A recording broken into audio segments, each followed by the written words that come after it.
Hey! Hi! How you doing? This is the Gamertron, and welcome back to the Gamertron Show. So if you've been subscribed to my YouTube channel for a while, you know that there was kind of a pretty big gap in content on my channel for a while, until I uploaded my top 10 games of 2016, and what you'll also notice is that a video celebrating video games in 2016 came out in February, when everyone was releasing their top games of 2016 videos in December and January. And I feel like my experience and my reason for why it took so long to finish my top 10 games of 2016 video, which I consider to be a masterpiece. You should go watch it and check it out if you haven't already, really appreciate it. I figured the experience, the reason, the motives was enough to kind of make a video off of, because it's something I don't think enough gaming YouTubers take seriously enough. I know overall this is video games, it's not something to take so seriously. I'm directing this more at critics, reviewers, commentators, and so forth, those content creators that have a real focus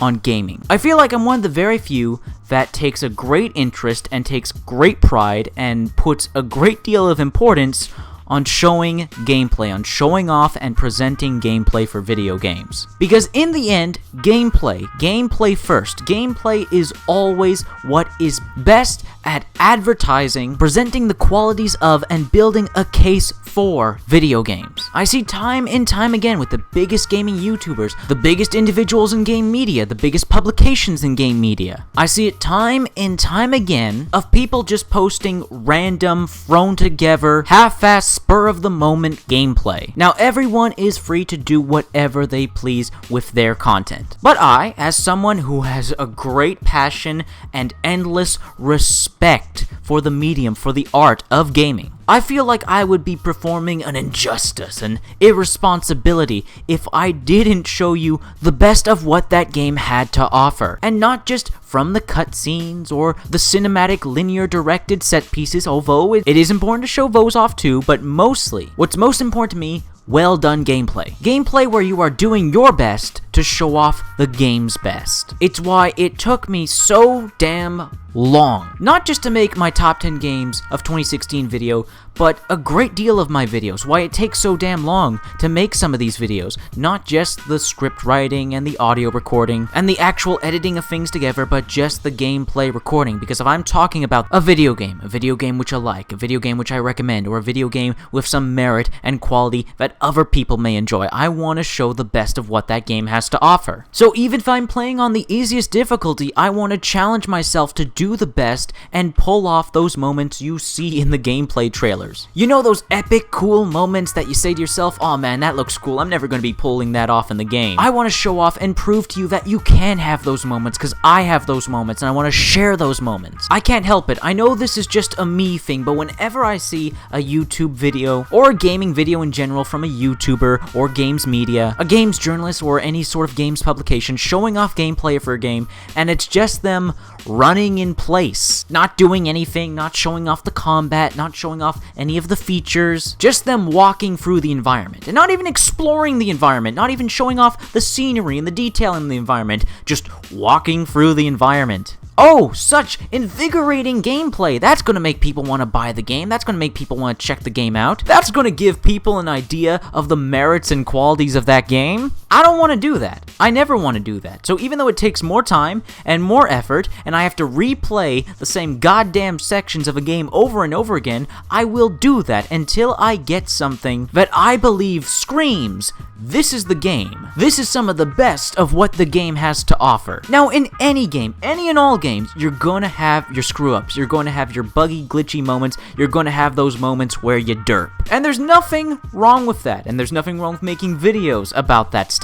But if that's all you see of a game, sometimes that can give you a false impression of the game. And that's the last thing I ever want to do with any game. Even if it's a video game I don't like or a genuinely bad game. It's why I go out of my way in all my gameplay recording to show off every single mechanic ability, weapon, and possibility that the game offers you. I'm gonna go out of my way to pull off those cool stunts, those cool moves, those moments that look like something out of a blockbuster AAA gameplay trailer for a game. I hear it, I see it time and time again. Oh, the game looks cool, but you'll never be able to see that or do that actually in the game, unless it's a cutscene or a scripted set-piece sequence. And while games have their cutscenes and their scripted set-piece sequences, and they can be cool, and they can be well-made, and they can be awesome, I don't want that to overshadow the gameplay. I don't want people to overlook the gameplay because of it. Gameplay to me is important on so many levels. Like I said earlier, for the sake of advertising and showing off the best qualities of game. Proving that with any game that you can have those epic moments too. That's not just a thing that the pro players and the hardcore players can do, but you can have those epic experiences in this video game experience yourself. But also,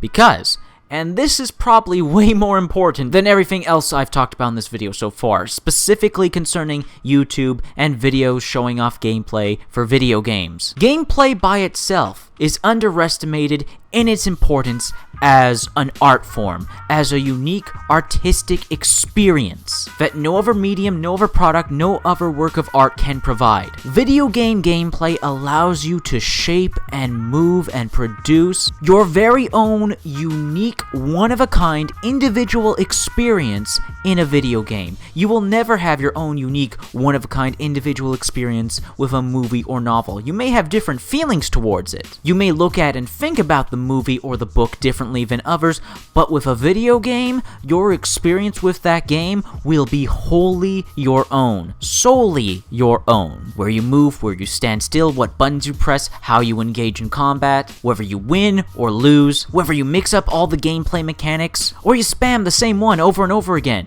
Your gameplay is unique to you. And that's an absolutely beautiful thing. Something we should truly appreciate, as no other media, no other art can do what games do. It is why I am so drawn to them. It is why I love them. It is why I recommend them and try to explain them and broadcast them to others. Look what I did in this game. Look what I pulled off. Look, I'm playing as a ninja, as a dinosaur, as a dragon, as a space marine. I'm doing things I could never do in real life, and I get to play around and fool around and goof around and toy around with all these things. I can take this super seriously and immerse myself in the world this game presents, or I can break the fourth wall and mess around with anything, act ridiculous, act like myself, act like someone else, do things I would never usually do, experiment, or try to put myself in the situation the game is presenting me with. That is such a beautiful thing through video games, through gameplay, and I don't think enough people put value and importance on that, especially gaming YouTubers, games journalists, because a single scene, a single moment, a single second of gameplay can put a smile on someone's face, spark their imagination. A video on YouTube showing off the gameplay of this video game can solely convince someone to purchase or check out a video game. You showing off your best experience, your best gameplay from that game, me showing off my best experiences, my best gameplay from that game,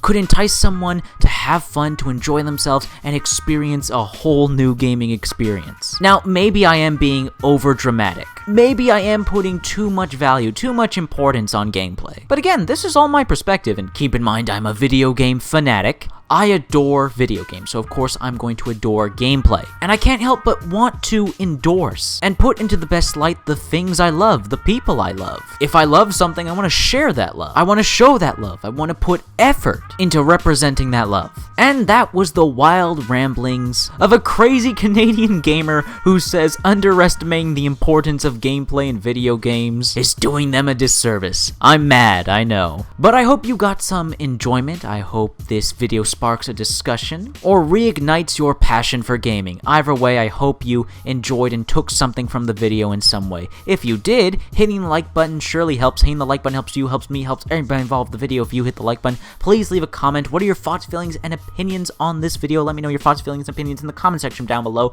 I love reading comments. I get nearly enough comments. Please leave a comment. If you want to help out and support this video, then please share it on social media, Twitter and Facebook. And if you want to help out and support me directly, then please consider pledging and becoming a patron on my Patreon. Anyways, guys, that's been a video, and I'll see you all later.